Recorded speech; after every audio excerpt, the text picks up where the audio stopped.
ನಮಸ್ಕಾರ ಸ್ನೇಹಿತರೆ, ನಮ್ಮ ಕಥಾ ಟಿವಿಗೆ ನಿಮಗೆ ಸ್ವಾಗತ. ಸ್ನೇಹಿತರೆ, ಇವತ್ತಿನ ಕತೆ ಬಂದ್ಬಿಟ್ಟು ಭಗವಾನ್ ಶ್ರೀ ವಿಷ್ಣುವಿನ ವಾಮನ ಅವತಾರ ಮತ್ತು ಬಲಿ ಚಕ್ರವರ್ತಿಯ ಒಂದು ಕಥೆಯಾಗಿದೆ. ಸ್ನೇಹಿತರೆ, ಭಗವಾನ್ ವಿಷ್ಣುವಿನ 5ನೆಯ ಅವತಾರವೇ ವಾಮನ ಅವತಾರ. ಭಗವಂತನ ಲೀಲೆಗಳು ಅನಂತವಾಗಿವೆ ಹಾಗೂ ವಾಮನ ಅವತಾರವು ಆ ಲೀಲೆಗಳಲ್ಲಿ ಒಂದು. ಈ ವಿಷಯದ ಬಗ್ಗೆ ಶ್ರೀ ಮಧ್ವ ಪುರಾಣದಲ್ಲಿ ಒಂದು ಕಥೆ ಇದೆ. ಪ್ರಾಚೀನ ಕಾಲದಿಂದ ದೇವರು ಹಾಗೂ ದಾನವರ ನಡುವೆ ಯುದ್ಧ ನಡೀತಿತ್ತಂತೆ. ದಾನವರು ಯುದ್ಧದಲ್ಲಿ ಸೋಲ್ತಾ ಬಂದಿದ್ರಂತೆ. ದಾನವರು ಈ ಯುದ್ಧದಲ್ಲಿ ಅಧರ್ಮದ ಹಾದಿ ಹಿಡಿದಿರುವ ಕಾರಣ ದಾನವರು ಸೋಲ್ತಾ ಇದ್ರಂತೆ. ಒಂದು ಸಲ ಇದೇ ರೀತಿ ದೇವರು ಹಾಗೂ ದಾನವರ ನಡುವೆ ಯುದ್ಧ ನಡೀತಂತೆ. ದಾನವರು ಎಂದಿನಂತೆ ಸೋತು ಹೋದ್ರಂತೆ. ಆ ಯುದ್ಧದಲ್ಲಿ ಜೀವಂತವಾಗಿ ಉಳಿದ ಕೆಲವು ಪರಾಜಿತ ದೈತ್ಯರು ತಮ್ಮ ಮೃತ ಹಾಗೂ ಗಾಯಗೊಂಡ ಸಂಗಡಿಗರನ್ನು ಕರೆದುಕೊಂಡು ಅಸ್ತಾಚಲಕ್ಕೆ ಹೋದ್ರಂತೆ. ಮತ್ತೊಂದೆಡೆ ಏನಾಯ್ತೆಂದರೆ, ದೈತ್ಯರಾಜ ಬಲಿಯು ದೇವರಾಜ ಇಂದ್ರನ ವಜ್ರಾಯುಧದಿಂದ ಮೃತಪಟ್ಟಿದ್ದಂತೆ. ಆಗ ದೈತ್ಯರ ಗುರು ಶುಕ್ರಾಚಾರ್ಯರು ತಮ್ಮ ಬಳಿಯಲ್ಲಿರುವ ಮೃತ ಸಂಜೀವಿನಿ ವಿದ್ಯೆಯಿಂದ ಬಲಿರಾಜನನ್ನು ಹಾಗೂ ಇತರ ದೈತ್ಯರನ್ನು ಪುನಃ ಜೀವಂತಗೊಳಿಸಿ ಸದೃಢರಾಗಿಸಿದ್ರಂತೆ. ಮೃತ ಸಂಜೀವಿನಿ ವಿದ್ಯೆ ಎಂದರೆ ಅದೊಂದು ಸತ್ತವರನ್ನು ಮತ್ತೆ ಬದುಕಿಸುವಂಥ ಒಂದು ವಿದ್ಯೆ. ಇದು ಗುರು ಶುಕ್ರಾಚಾರ್ಯರಿಗೆ ಒಲಿದಂತೆ.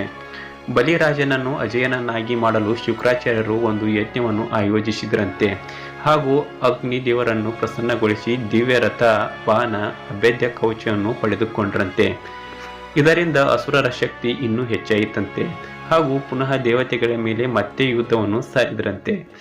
ಅಸುರಿ ಸೇನೆಯು ಅಮರಾವತಿಯ ಮೇಲೆ ದಾಳಿ ಮಾಡ್ತಂತೆ. ಅಮರಾವತಿ ಎಂದರೆ ಇಂದ್ರನ ಒಂದು ಸುಂದರವಾದ ನಗರ. ಗುರು ಶುಕ್ರಾಚಾರ್ಯರು ಬಲಿರಾಜನಿಗೆ 100 ಯಜ್ಞಗಳನ್ನು ಮಾಡಲು ಹೇಳಿದ್ರಂತೆ. ಶುಕ್ರಾಚಾರ್ಯರು ಬಲಿರಾಜನಿಗೆ ಈ ಯಜ್ಞಗಳ ಹಿಂದಿನ ಕಾರಣವನ್ನು ಸಹ ಹೇಳಿದ್ರಂತೆ. ಒಂದು ವೇಳೆ ನೀನೇನಾದರೂ 100 ಯಜ್ಞಗಳನ್ನು ಪೂರ್ಣಗೊಳಿಸಿದರೆ ಸ್ವರ್ಗವನ್ನು ಪಡೆಯುವಾಗ ಯಾರಿಂದಲೂ ನಿನ್ನನ್ನು ತಡೆಯಲು ಸಾಧ್ಯವಿಲ್ಲ ಅಂತ ಹೇಳಿದ್ರಂತೆ.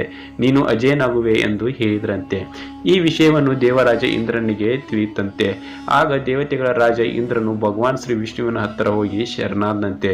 ಭಗವಾನ್ ಶ್ರೀ ವಿಷ್ಣು ದೇವತೆಗಳಿಗೆ ಸಹಾಯ ಮಾಡುವುದಾಗಿ ಒಪ್ಪಿಕೊಂಡಂತೆ. ಭಗವಾನ್ ಶ್ರೀ ವಿಷ್ಣುವನ್ನು ಅದಿತಿ ಮಾತೆಯ ಗರ್ಭದಿಂದ ಜನಿಸುವುದಾಗಿಯೂ, ಬಲಿರಾಜನ 100 ಯಜ್ಞಗಳು ಪೂರ್ಣವಾದಾಗ ಹಾಗೆ ತಡೆಯುವುದಾಗಿಯೂ, ದೈತ್ಯರ ಪರಾಜಯಗೊಳಿಸುವುದಾಗಿಯೂ, ದೇವತೆಗಳಿಗೆ ಜಯ ಕೊಡುವುದಾಗಿಯೂ ಹೇಳಿದನಂತೆ. ಅಷ್ಟರಲ್ಲಿ ಮೃತರಾಜ ಬಲಿಯು ದೇವತೆಗಳನ್ನು ಪರಾಜಯಗೊಳಿಸಿಬಿಟ್ಟಿದ್ದಂತೆ.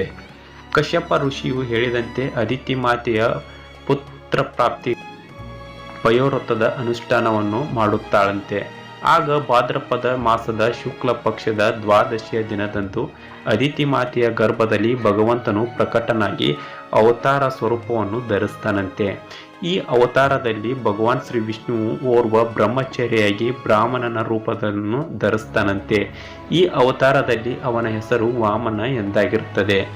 ಮಹರ್ಷಿ ಕಶ್ಯಪ ಇತರ ಋಷಿಗಳೊಡನೆ ಸೇರಿ ಬಾಲಕ ವಾಮನನ ಉಪನಯನ ಸಂಸ್ಕಾರವನ್ನು ಮಾಡ್ತಾರಂತೆ.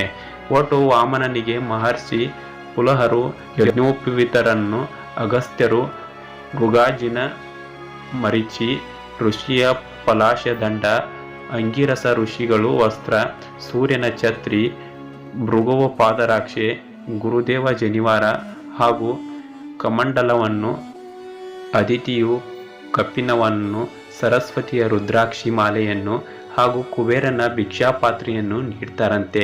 ಅನಂತರ ಭಗವಾನ್ ವಾಮನ ತನ್ನ ತಂದೆಯ ಆಜ್ಞೆ ಪಡೆದು ಬಲಿರಾಜನ ಬಳಿಗೆ ಹೋಗ್ತಾನಂತೆ. ಆಗ ಬಲಿರಾಜನು ಶುಕ್ರಾಚಾರ್ಯರ ಮಾರ್ಗದಲ್ಲಿ ನರ್ಮದಾ ನದಿಯ ಉತ್ತರ ತೀರದಲ್ಲಿ 100 ಯಜ್ಞಗಳನ್ನು ಅಂತಿಮವಾಗಿ ಯಜ್ಞ ಮಾಡ್ತಿರ್ತಾನಂತೆ. ಬಲಿರಾಜನು ಕೊಡುಗೈದಾನಿ ಹಾಗೂ ಬ್ರಾಹ್ಮಣರನ್ನು ಗೌರವಿಸುವಂಥ ವೃತ್ತಿಯುಳ್ಳವನಾಗಿದ್ದಂತೆ. ಈ ವಿಷಯವನ್ನು ಭಗವಾನ್ ಶ್ರೀ ವಿಷ್ಣುವಿಗೆ ತಿಳಿತಂತೆ. ಆದ್ದರಿಂದ ಬ್ರಾಹ್ಮಣ ಒಟುವಿನ ಸ್ವರೂಪವನ್ನು ಧರಿಸಿ, ಅಂದರೆ ವಾಮನನ ಅವತಾರದಲ್ಲಿ ಬಲಿರಾಜನ ಬಳಿ ಭಿಕ್ಷೆ ಯಾಚಿಸಲು ತಲುಪ್ತಾನಂತೆ. ಆಗ ಬಲಿರಾಜನು ಒಟುವನ್ನು ಸತ್ಕರಿಸ್ತಾನಂತೆ. ಬಲಿಯು ವಾಮನನ ರೂಪದಲ್ಲಿರುವ ಶ್ರೀ ವಿಷ್ಣುವಿನ ಬಳಿ ಭಿಕ್ಷೆಯಲ್ಲಿ ನಿಮಗೇನು ಬೇಕು ಎಂದು ಕೇಳ್ತಾನಂತೆ. ಆಗ ವಾಮನನ ಅವತಾರದಲ್ಲಿರುವ ಶ್ರೀಕೃಷ್ಣನು ಬಲಿರಾಜನ ಬಳಿ 3 ಹೆಜ್ಜೆಯನ್ನು ಭೂಮಿಯನ್ನು ಕೇಳ್ತಾನಂತೆ. ಇದನ್ನು ಕೇಳಿದ ದೈತ್ಯ ಗುರು ಶುಕ್ರಾಚಾರ್ಯರು ವಾಮನ ಅವತಾರದಲ್ಲಿರುವ ಶ್ರೀ ವಿಷ್ಣುವಿನನ್ನು ಗುರುತಿಸ್ತಾರಂತೆ ಹಾಗೂ ಬಲಿರಾಜನಿಗೆ ಭೂಮಿ ನೀಡದಿರಲು ಹೇಳ್ತಾರಂತೆ. ಬಲಿರಾಜನು ಬ್ರಾಹ್ಮಣನಿಗೆ ವಚನ ಆಗಲೇ ನೀಡಿರ್ತಾನಂತೆ. ಆದ್ದರಿಂದ ತಮ್ಮ ಮಾತಿಗೆ ಬದ್ಧರಾಗುತ್ತೇನೆ ಎಂದು ಶ್ರೀ ವಿಷ್ಣುವಿನಿಗೆ 3 ಹೆಜ್ಜೆಯ ಭೂಮಿಯನ್ನು ದಾನವಾಗಿ ನೀಡ್ತಾನಂತೆ. ವಾಮನನ ಸ್ವರೂಪದ ಭಗವಂತನು ನೋಡುತ್ತಿದ್ದಂತೆಯೇ ಬೃಹದಾಕಾರವಾಗಿ ಬೆಳೆದು 1 ಹೆಜ್ಜೆಯಲ್ಲಿ ಸಂಪೂರ್ಣ ಸ್ವರ್ಗ ಇತ್ಯಾದಿ ಲೋಕಗಳು ಹಾಗೂ 2ನೇ ಹೆಜ್ಜೆಯಲ್ಲಿ ಸಂಪೂರ್ಣ ಪೃಥ್ವಿಯನ್ನೇ ಆವರಿಸ್ತಾನಂತೆ. ಈಗ 3ನೇ ಹೆಜ್ಜೆಗಿಡಲು ಯಾವುದೇ ಸ್ಥಳವೂ ಬಾಕಿ ಉಳಿದಿರುವುದಿಲ್ಲ. ವಾಮನನು ಬಲಿರಾಜನ ಬಳಿ, ಹೇ ರಾಜ, ನಾನು ನನ್ನ 2 ಹೆಜ್ಜೆಗಳಲ್ಲಿ ಸಂಪೂರ್ಣ ಬ್ರಹ್ಮಾಂಡವನ್ನೇ ಆವರಿಸಿದ್ದೇನೆ. ಈಗ 3ನೇ ಹೆಜ್ಜೆಯನ್ನು ಎಲ್ಲಿಡಲಿ ಎಂದು ಕೇಳ್ತಾನಂತೆ. ಬಲಿರಾಜನು ಮುಂದೆ ಸಂಕಟ ಉತ್ಪನ್ನವಾಗುತ್ತದೆ. ಬಲಿರಾಜನಿಗೆ ಅನಿಸುತ್ತದೆ, ಒಂದು ವೇಳೆ ನಾನು ನನ್ನ ಮಾತನ್ನು ಪೂರ್ಣಗೊಳಿಸದಿದ್ದರೆ ಅದು ಅಧರ್ಮವಾಗುತ್ತದೆ, ನನಗೆ ಘೋರ ಪಾಪವೂ ಕೂಡ ತಟ್ಟುತ್ತದೆ. ಆದ್ದರಿಂದ ನನ್ನ ತಲೆಯನ್ನು ಭಗವಂತನ ಮುಂದಿಡುತ್ತಾನೆ ಹಾಗೂ 3ನೇ ಹೆಜ್ಜೆಯನ್ನು ನನ್ನ ತಲೆಯ ಮೇಲಿಡುವಂತೆ ವಾಮನನಿಗೆ ಹೇಳ್ತಾನಂತೆ. ಭಗವಂತನು ವಾಮನನ ತನ್ನ 3ನೇ ಹೆಜ್ಜೆಯನ್ನು ಬಲಿರಾಜನ ತಲೆಯ ಮೇಲಿಟ್ಟು ಬಲಿರಾಜನನ್ನು ಪಾತಾಳ ಲೋಕಕ್ಕೆ ತಲುಪಿಸ್ತಾರಂತೆ. ನಂತರ ಭಗವಾನ್ ವಾಮನನು, ನೀನು ಪಾತಾಳ ಲೋಕದಲ್ಲಿ ರಾಜ್ಯ ನಡೆಸು ಎಂದು ಆದೇಶ ನೀಡ್ತಾರಂತೆ. ಬಲಿರಾಜನು ಭಗವಂತನ ಆದೇಶವನ್ನು ಶಿರಸಿ ಪಾಲಿಸ್ತಾನಂತೆ. ಬಲಿಯು ತನ್ನ ಮಾತನ್ನು ಪಾಲಿಸಿದನೆಂದು ಅವನ ಮೇಲೆ ಭಗವಂತ ಪ್ರಸನ್ನಗೊಂಡು ದೈತ್ಯರಾಜ ಬಲಿಗೆ ವರ ಕೇಳುವಂತೆ ಹೇಳ್ತಾನಂತೆ.